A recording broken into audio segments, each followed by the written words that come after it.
موسیٰ علیہ السلام نے کہا میری قوم اگر تم واقعی اللہ پر ایمان رکھتے ہو تو صرف اسی پر بھروسہ کرو، ان کنتم مسلمین، اگر تم واقعی حقیقت ہے کہ تم مسلمان ہو، تم اپنے آپ کو اللہ تعالیٰ کے سامنے پوری طرح سرنڈر کرتے ہو۔ فقالوا، تو پھر انہوں نے جواب میں کہا علی اللہ توکلنا، ہم نے صرف اللہ تعالیٰ پر ہی توکل کیا ہے۔ ربنا لا تجعلنا فتنة للقوم الظالمین، ہمارے رب ہمیں ظالم قوم کے لیے فتنہ مت بنانا، ہمیں یہ دعا یہ ہے ہمارے رب ہمیں ظالم قوم کے لیے فتنہ مت بنانا۔ تو اس دعا کے بارے میں آج کچھ تفصیل سے بات کریں گے انشاءاللہ۔ اس کے بارے میں امام فخر الدین الرازی نے مختلف آراء پیش کی ہیں، ان میں سے 3 میں آپ کے سامنے رکھوں گا کہ یہاں فتنے سے کیا مراد ہے اور اس سے ہم کیا سمجھ سکتے ہیں۔ پہلی بات میں رکھوں گا ان یکون المراد من الفتنة المفتون، کہ فتنے سے مراد یہاں مفتون ہے، کیونکہ عربی میں مصدر کے مختلف اطلاق ہوتے ہیں اور اس کا ایک اطلاق مصدر بھی اسم مفعول بھی ہو سکتا ہے۔ اس کا مطلب یہ ہے کہ ہمیں کافروں کے لیے ہمیں ان کے ہاتھ اس طرح مت ڈال دینا کہ ان کی وجہ سے ہم فتنے میں پڑ جائیں اور ہم دین کے بارے میں شبہات ہمارے شروع ہو جائیں۔ لأن اطلاق لفظ المصدر على المفعول جائز، یعنی فتنے کا لفظ مفتون کے لیے استعمال ہونا عربی میں جائز ہے، کالخلق بمعنى المخلوق، جس طرح خلق کا لفظ مخلوق کے لیے استعمال ہوتا ہے۔ والمعنى لا تجعلنا مفتونين أي لا تمكنهم من أن يحملونا بالظلم والقهر على أن ننصرف عن هذا الدين، کہ اللہ تعالیٰ ان کو ہم پر اتنا تسلط نہ دے دے، اتنا غلبہ نہ دے دے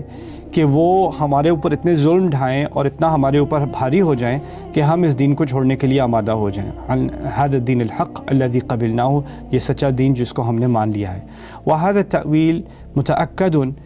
بما ذکرہ اللہ تعالیٰ قبل هذه الآیہ، اور یہی معنی، یعنی یہ پہلا معنی جس کے بارے میں آپ سے آج بات کر رہا ہوں، اس کی طرف اشارہ اور جگہ پر بھی اس کو ری انفورس کیا گیا ہے قرآن میں، جیسے فما آمن لموسیٰ الا ذریۃ من قومہ علی خوف،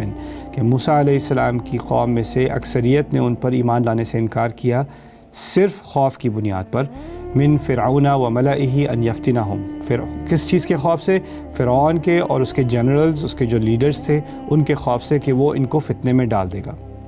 تو یہ پہلا معنی ہے، اور اس کو پہلے سمجھ لیتے ہیں پھر آگے چلیں گے۔ بات یہ ہو رہی ہے کہ اللہ تعالیٰ سے ہم نے دعا کی ہے کہ ہم ایسی سوسائٹی میں نہ ہوں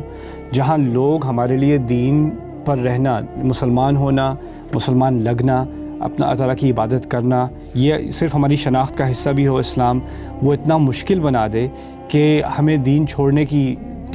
چھوڑنا ہی آسان لگے، رائٹ۔ اور اس چیز کو لوگ بہانہ بھی بناتے ہیں۔ مجھے لوگ کبھی کبھی کہتے ہیں، لڑکا کہ کہتا ہے لائف ان امریکہ از سو ہارڈ، امریکہ میں تو لائف بہت خراب ہے، بہت فتنہ ہے، بہت ہر جگہ حرام ہے، ہر جگہ کفر ہے، تو یہاں پر مسلمان ہونا بہت مشکل ہے۔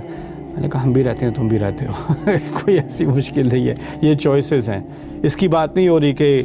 کلبز بھی اوپن ہیں، بارز بھی اوپن ہیں، اور حرام چیزیں بھی ایکسیسیبل ہیں، ساری چیزیں آپ کے سامنے ہیں، کھلی ہوئی ہیں، کوئی چیز اللیگل نہیں ہے جس کو ہماری شریعت حرام قرار دیتی ہے، کوئی تو ہماری طرف بری نظر سے نہیں دیکھے گا، ان لوگوں کے لیے وہ ساری چیزیں نارمل ہیں، تو اب تمہارے لیے بہت بڑا فتنہ ہے۔ یہ اصل میں انسان کی کمزوری ہے کہ وہ انوائرمنٹ کو دیکھ کے، ایک ماحول کو دیکھ کے کہ اب مجھ سے رہا نہیں جاتا، یہ ماحول اتنا ٹیمپٹنگ ہو چکا ہے، اس ماحول میں اتنی ساری کشش ہے کہ میں اپنے آپ کو روک نہیں سکتا، یہ کمزوری ہے۔ اور اس کمزوری کو قرآن نے خاص اس کا انکار کیا ہے۔ سارے انبیاء کی زندگیاں، سارے اچھے لوگوں کی زندگیاں جس کے قرآن نے ذکر کیا، ان کی اکثریت کیا ہے؟ وہ مائنورٹی میں ہے اور ان کے ارد گرد برا ماحول ہے، اور وہ ماحول کی وجہ سے وہ گرتے نہیں ہیں۔